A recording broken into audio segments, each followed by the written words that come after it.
Faya. Version hip-hop. Oui, vous captez pas, Mohamed? Ah, si.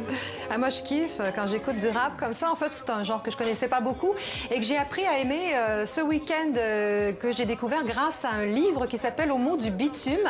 Les mots du bitume, c'est un petit dictionnaire de la langue de rue, de Rabelais au rappeur. Justement, c'est écrit par Aurore Vincenti, qui est une jeune linguiste lexicographe. Alors, je dis que j'ai kiffé parce que cet ouvrage nous donne enfin l'explication et même l'histoire de ces mots qu'on entend souvent sans vraiment en connaître le sens exact et sans oser demander, puisque tout le monde a l'air de piger. C'est donc en soum-soum, à l'abri des regards, que je me suis enjaillée, que je me suis fait plaisir. Le verbe enjailler, vous voyez, c'est un bel exemple. C'en est un mot de la rue qui a beaucoup voyagé. Il vient du nouchi, l'argot ivoirien qu'il a piqué à l'anglais enjoy, lui-même venu du français jouir. Enjailler, c'est proche du verbe ambiancer, créé lui aussi par les jeunes ivoiriens d'Abidjan, des jeunes qui chauffent la salle, qui font monter la température. Écoutez. Voilà.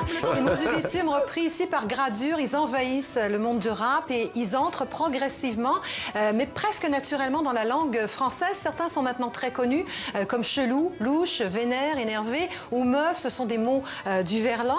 Alors, je vous ai dit en commençant, ça va, ma gueule. Alors, ma gueule, c'est très intéressant. Ça veut dire mon ami, mon srab, mon gros, mon quai, mon co, ma couille. Il y a énormément de mots pour dire mon ami dans la rue. Et ce qui est intéressant avec ma gueule, c'est que beaucoup l'écrivent en un seul mot. M-A-2-G-L-E. Ça se prononce exactement comme ma gueule en deux mots. Et ça fait partie de ces petites inventions du bitume. Je vous ai dit également pas trop Faya. Alors Faya, moi je trouve le son magnifique. Ce qu'on veut dire faille. C'est un mot qui a deux sens. Le premier, c'est le feu au sens figuré. Johnny, quand il mettait le Faya, bah, il déchaînait les foules. Mais si je vous dis je suis Faya, ça veut dire je suis fonce-dé, défoncé par une drogue ou par un alcool.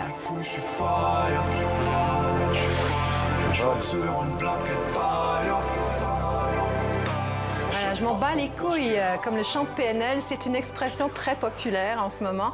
Elle aussi, elle a son mot du bitume qu'il n'a pas employé, c'est balek. Je m'en balek, ouille. Ça peut vouloir dire aussi, attention, fais gaffe, c'est de l'arabe. Alors, il y en a plein d'autres mots dans ce livre. Zbeul, désordre, gadjo, homme, ouinge, joint, walpé, à poil, askip. Askip, c'est la contraction de « À ce qu'il paraît », c'est le titre d'une chanson de Black M. Aski, le rap est démodé, on est loin de l'époque de M.O.P. Aski, le black est surcoté. Voilà, il y a les mots inventés, détournés, il y a aussi des mots anciens qu'on redécouvre aujourd'hui, comme Condé, policier, qui vient des anciennes colonies portugaises en Afrique. Il y a aussi kiff ou kiffer, aimer très fort, ça c'est de l'arabe et sur lequel Baudelaire aimait beaucoup disserter. Et encore daron, daron, on connaît bien, daron pour parent, ça existait déjà au XIIIe siècle. Alors tous ces mots, on les retrouve dans les textes des rappeurs, ça nous donne les mots du bitume, c'est un ouvrage édité par le Robert et qui ouvre les portes d'une langue qui se construit, qui se renouvelle. C'était l'humeur de Linda, c'était de la bombe, bébé. L'invité de Patrick, j'ai kiffé. J'ai retenu aussi jouir, qui a donné enjoy, qui a donné s'enjailler. Ouais, s'enjailler, c'est beau. J'ai appris beaucoup de mots. Merci Linda.